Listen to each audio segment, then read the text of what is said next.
안녕하세요. 오늘 보내주신 자료들을 쭉 보는데, 와, 이건 거의 한 편의 추리소설 같다는 생각이 들더라고요. 어떤 점에서요? 이 펩트론이라는 기업을 둘러싼 단서들이 하나씩 정말 절묘하게 맞춰지는 느낌이었어요. 네, 맞습니다. 그럼 시작부터 제가 내린 결론, 그 소설의 결말부터 말씀드릴게요. 오, 좋네요. 제가 분석한 모든 자료와 증거는요, 지금 단 하나의 사실을 가리키고 있습니다. 펩트론이 곧 우리가 한 번도 본 적 없는 규모의 기술 수출 계약을 터뜨릴 거라는 겁니다. 한 번도 본 적 없는 규모라니 시작부터 정말 흥미로운데요. 좋습니다. 그럼 그 거대한 그림의 첫 번째 퍼즐 조각부터 한번 맞춰보죠. 네, 모든 이야기의 시작은 결국 펩트론이 가진 독보적인 기술, 그리고 글로벌 제약사인 일라이 릴리와의 관계에서 출발하는 것 같던데요. 정확합니다. 펩트론의 핵심은 스마트 대포라는 기술 플랫폼이에요. 스마트 대포요? 네, 이게 뭐냐면 쉽게 말해서 자주 맞아야 하는 주사약의 투여 횟수를 획기적으로 줄여주는 기술이거든요. 아, 특히 지금 전 세계적으로 난리가 난 당뇨, 비만 치료제 시장에서 이게 정말 중요해요. 현재 대부분 일주일에 한 번 맞는 제형인데 이걸 한 달, 나중에는 석 달에 한 번만 맞아도 되게 만드는 게 목표죠. 와, 일주일에 한 번 맞던 걸 한 달에 한 번으로요? 환자 입장에서는 정말 삶의 질이 완전히 달라지겠네요. 그렇죠. 그런데 이 기술이 왜 하필 지금 일라일 릴리와 연결되는 걸까요? 사실 이런 지속형 기술을 가진 회사가 펩트론 하나만은 아닐 텐데요. 네, 아주 좋은 질문입니다. 바로 그 지점이 이 추리의 핵심이거든요. 아, 일라일릴리는 마운자로라는 엄청난 비만 치료제를 이미 가지고 있잖아요. 네, 그렇죠. 근데 경쟁에서 이기려면 약효를 더 길게 늘린 다음 세대 제품이 무조건 필요해요. 자료를 보면 릴리가 이 파트너를 찾으려고 여러 회사를 검토했는데 기술적인 완성도나 안정성 면에서 펩트론이 가장 유력한 후보로 떠올랐다는 겁니다. 유력한 후보다. 근데 아직까진 가능성의 영역처럼 들리는데요. 이 둘의 연결고리를 좀 더 뭐랄까 단단하게 만들어줄 구체적인 증거 같은 게 있나요? 네, 이제부터 구체적인 증거, 바로 공급망이 등장합니다. 그림이 그려지기 시작하죠. 공급망이요? 네, 자료는 원료 의약품이 어떻게 흘러가는지를 추적했어요. 독일의 ITM이라는 회사가 원료를 만들고요. 이걸 SK그룹의 SK팜테코가 받아서 가공을 해요. 아, SK가 중간에 있군요. 그리고 그걸 펩트론에 넘겨주면 펩트론이 완제품으로 만들어서 최종적으로 일라이 릴리에 공급하는 이런 구조입니다. 와, 굉장히 구체적인데요. 이게 그냥 추측이 아니라 확인된 내용인가요? 그게 중요하죠. 이 공급망의 첫 단계, 그러니까 ITM이 이 사실을 일부 인정을 했어요. 정말요? 네, 기업 설명회에 IR에서 관련 보도 내용이 맞냐는 질문에 맞다고 답했고요. 지난 1월에 SK팜테코 사람들이 직접 자기네 독일 공장에 투어까지 다녀갔다고 밝혔습니다. 와, 그럼 첫 단추는 채워진 셈이네요. 그렇죠. 근데 그 중간다리 역할을 하는 SK팜테코는 입을 굳게 닫고 있잖아요. 말해줄 수 없다. 이 입장만 계속 반복하는 걸로 아는데요. 오히려 그게 더 강력한 신호라고 자료는 분석하고 있어요. 그게요? 왜죠? 생각해보세요. 만약 아무 관계가 없다면 보통 기업들은 주가 때문에라도 사실무근이라고 딱 선을 긋거든요. 아, 그렇죠. 루머를 막아야 하니까. 네. 그런데 말해줄 수 없다. 즉, 노코멘트는 보통 비밀 유지 협약, NDA가 걸려있을 때 나오는 전형적인 반응입니다. 뭔가 말할 수 없는 논의가 진행 중이라는 걸 암시하는 거죠. 하지만 노코멘트가 그냥 모든 루머에 대한 기업의 표준 대응일 수도 있지 않습니까? 이것만 가지고 해석하기엔 좀. 날카로운 지적이세요. 그래서 SK팜테코의 답변을 더 자세히 봐야 합니다. 더 자세히요? 그들은 그냥 말할 수 없다고만 한 게 아니에요. 일주일 제형 마운 자료를 생산할 계획은 없다고 굳이 한 문장을 덧붙였어요. 이게 결정적입니다. 아, 그게 왜죠? 자료는 이걸 역설적인 힌트로 봐요. 왜냐면 지금 펩트론이 릴리와 논의하는 건 일주일짜리가 아니거든요. 바로 1개월 제형이잖아요. 아, 그러니까 사실이 아닌 부분은 명확하게 부인하면서 진짜 핵심인 1개월 제형에 대해서는 침묵을 지킨 거죠. 와, 이건 정말 의미심장하네요. 특정 부분만 딱 집어서 부인했다는 건 오히려 다른 부분은 사실일 가능성을 높여주는군요. 바로 그겁니다. 알겠습니다. 정황 증거, 공급망의 단서들 모두 한 방향을 가리키고 있네요. 이제 결정적인 물증이 필요할 때 같습니다. 이 모든 추측을 뒷받침할 만한 실제 돈의 흐름 같은 명백한 증거, 자료에 나와 있나요? 네, 이제 이야기의 하이라이트로 넘어갈 차례입니다.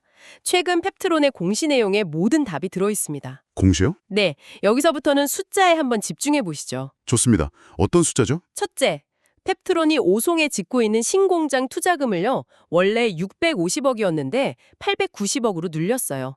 무려 240억 원이나 증액한 거죠. 240억 원이나요? 네. 둘째, 그 내역을 보니까 다른 것보다 공장 건축 비용이 205억에서 417억으로 2배 이상 폭증했습니다. 건물을 짓는데 드는 돈이 2배가 됐다. 그렇죠. 그리고 셋째, 공장 완공 예정일이 6개월 연장됐습니다. 잠깐만요.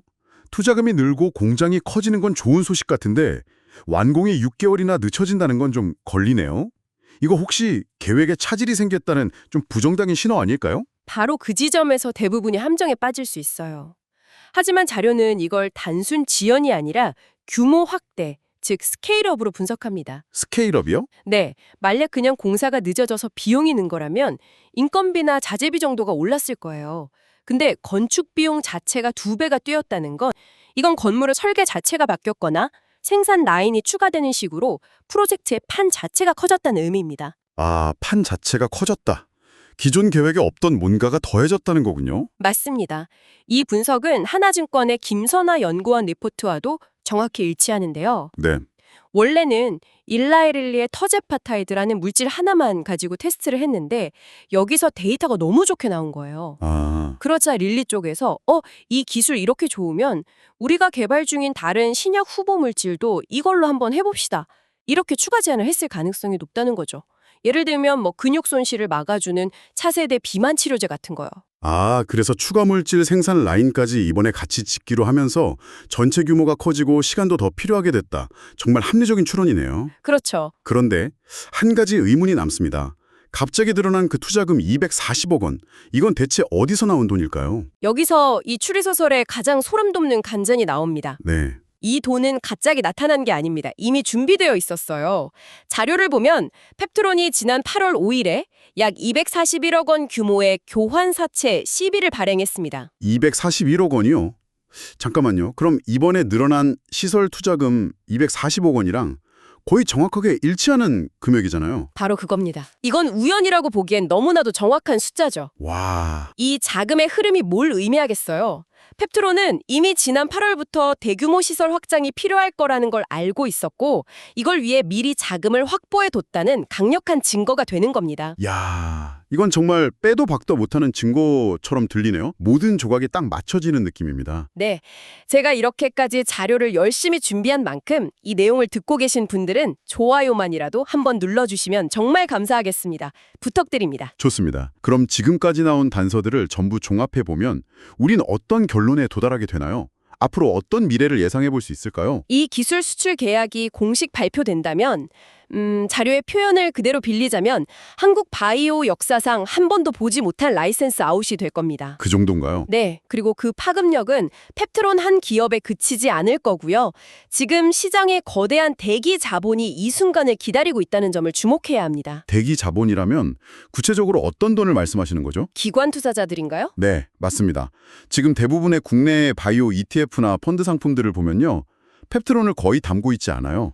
왜요? 이렇게 기대감이 큰데 아직 공식 계약이 안 나왔잖아요. 기대감만으로 주가가 오른 상태라 펀드 매니저 입장에서는 포트폴리오에 담기가 너무 부담스러운 거예요. 만약 계약이 불발되면 책임을 져야 하니까요. 리스크 관리 차원이군요. 그럼 만약에 계약이 공식 발표되는 순간 어떤 일이 벌어질까요? 모든 게 바뀌는 거죠. 기대감이 현실이 되는 순간 그동안 리스크 때문에 쳐다보지도 못했던 수많은 기관들이 이제는 펩트론을 담지 않을 이유가 없어집니다. 오히려 안 담으면 이상한 상황이 되는 거군요. 그렇죠. 왜 최고의 계약을 따낸 기업을 편입 안 했냐는 비난을 피하기 위해서라도 앞다투어 주식을 사들일 겁니다.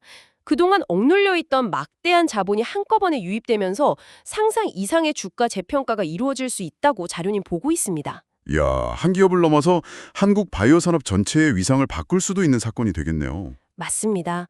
자료는 이걸 알테오젠 사례와 비교하는데요. 알테오젠이 세계 1위 항암제 키트로다 기술로 로열티를 받잖아요. 네. 펩트론은 차세대 세계 1위 의약품이 될 비만 치료제 핵심 기술로 로열티를 받게 되는 겁니다. 이렇게 되면 한국이 세계 1, 2위 약물의 핵심 기술을 모두 보유한 나라가 되는 거예요. 와, 코리아 바이오 프리미엄이라는 말이 나올 수도 있겠네요. 네, 이런 분위기를 감지했는지 공매도 세력의 움직임도 심상치 않다고 하던데요. 맞아요. 공매도 잔고가 아주 중요한 지표죠. 자료를 보면 펩트론 공매도 물량이 계속 줄어서 지금 한 60에서 70만 주 수준까지 내려왔습니다. 이건 공매도 세력조차도 지금 상황이 심상치 않다고 보고 서둘러서 위험 관리에 들어갔다는 신호입니다. 숏 커버링을 준비하고 있다는 뜻으로 봐도 될까요? 이 숏 커버링이 시작되면 주가 상승에 기름을 붓는 효과가 있다던데. 네, 맞습니다. 공매도는 주가가 떨어져야 이익을 보잖아요. 그렇죠. 근데 반대로 주가가 폭등할 것 같으면 더 큰 손실을 막기 위해 서둘러 주식을 다시 사서 갚아야만 합니다. 이걸 숏 커버링이라고 하죠. 아, 중요한 건 이 매수는 강제로 사는 매수라는 점이에요.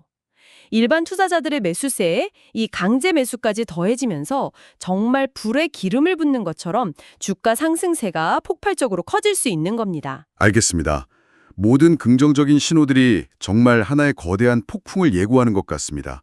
하지만 투자의 세계에 100%는 없잖아요. 물론입니다. 우리가 이 희망적인 시나리오에 취해서 놓치면 안 될, 반드시 알고 있어야 할 가장 큰 리스크는 뭘까요? 가장 큰 리스크는 역시 시간입니다. 시간이요? 네, 이 거대한 기대감이 무한정 이어질 순 없어요.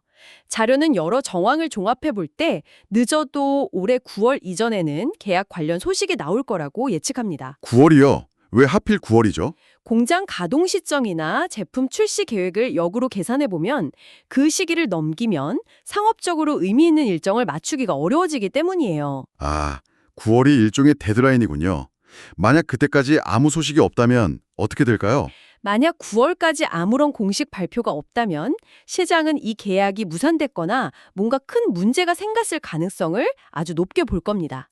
그럼 지금까지 쌓아올린 기대감이 한순간에 무너지면서 실망 매물이 쏟아져 나올 위험이 있죠. 네, 그리고 바이오 투자의 본질적인 특성상 최종 계약서에 양측이 서명을 마치기 전까지는 언제든 예상치 못한 변수가 생길 수 있다는 점, 이건 항상 기억해야 합니다. 네, 오늘은 펩트론의 핵심 기술부터 공시 속에 숨겨진 단서들, 그리고 미래 전망과 시간이라는 리스크까지 정말 깊이 있게 파헤쳐 봤습니다. 네, 자료들을 종합해보면 모든 단서가 하나의 거대한 변화를 향해 흘러가고 있는 건 분명해 보입니다.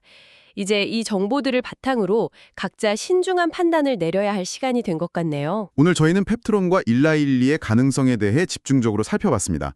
여기서 한 걸음 더 나아가 이런 질문을 던져보며 마무리할까 합니다. 만약 이 거대한 계약이 정말 성공한다면 이 사례는 단순히 한 기업의 성공을 넘어 앞으로 다른 K바이오 기업들이 글로벌 빅파마와 파트너십을 맺는 방식 자체에 어떤 새로운 기준과 전략을 제시하게 될까요?